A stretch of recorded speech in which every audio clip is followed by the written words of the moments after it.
demander, premièrement, Monsieur Paul Ricoeur, c'est que vous êtes non seulement un témoin privilégié de ce siècle, de la pensée philosophique, de la philosophie de ce siècle, vous êtes un créateur. Vous avez écrit tant de livres, si diverses, dans une espèce d'aventure philosophique.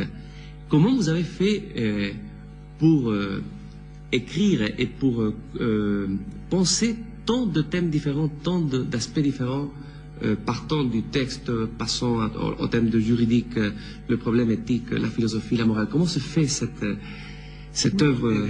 Il y a d'abord la responsabilité d'un professeur. Je suis un professeur de philosophie à l'université.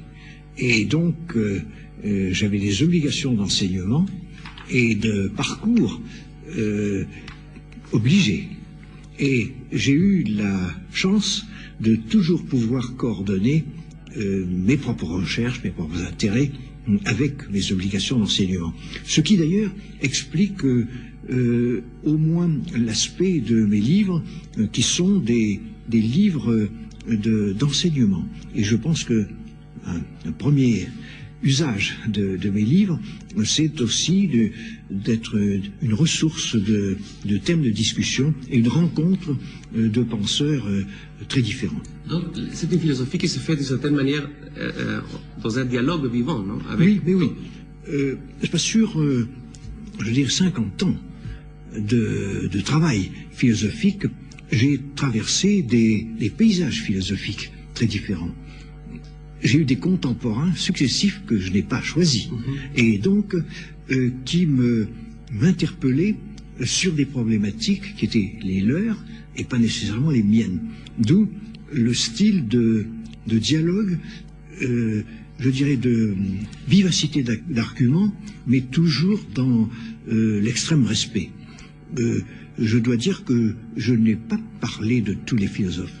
J'ai choisi ce que j'appellerais très volontiers mes meilleurs adversaires, de façon à créer une situation de confrontation dans lesquelles je ne me permets pas de critiquer avant d'avoir compris autant que je pouvais.